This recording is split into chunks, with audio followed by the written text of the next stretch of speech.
पत्रकारिता काढताना काल ढवळीकरान सांगले की काँग्रेस पार्टी आसा ती सामकी सोंपल्या आणि आता लोकसभेचे इलेक्शन जातकीर 3 आमदार आसात ते पळय तेही बीजेपीन येवपाचे आसा आणि सामके सोंपपाचे आसा।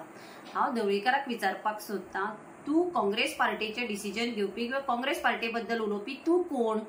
तू तुझे एमजी पार्टीचे चित न्ही? तुझे आज कॅन्डिडेट खंय आसा आणि तुझी बीजेपी कडे युती असताना तुझे कॅन्डिडेट कित्याक बीजेपी फोडटा? तुका एकदा प्रमोद सावंताच्या सरकारान आणि एकदा पार्सेकरान खोट मारिल्ली ती याद ना? तू मरे आता एक कसो आणि इस्पिकातलो जोकर कसो जाला, तू खंय लागता? काँग्रेस सरकार असताना तू पीडब्ल्यूडी मिनिस्टर, ट्रान्सपोर्ट मिनिस्टर तुवें घेतिल्लें, सगळ्यान चड दोन्ही हातांनी तुवें खाल्लें।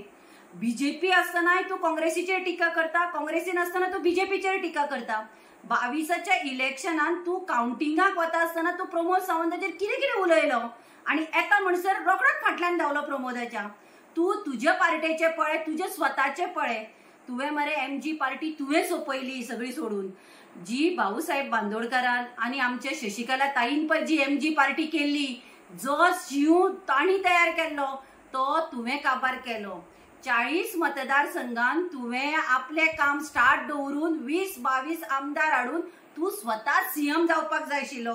ते सोडून तू म्हातारो शिव कसो बसता आणि कोण वाटता ते खाता।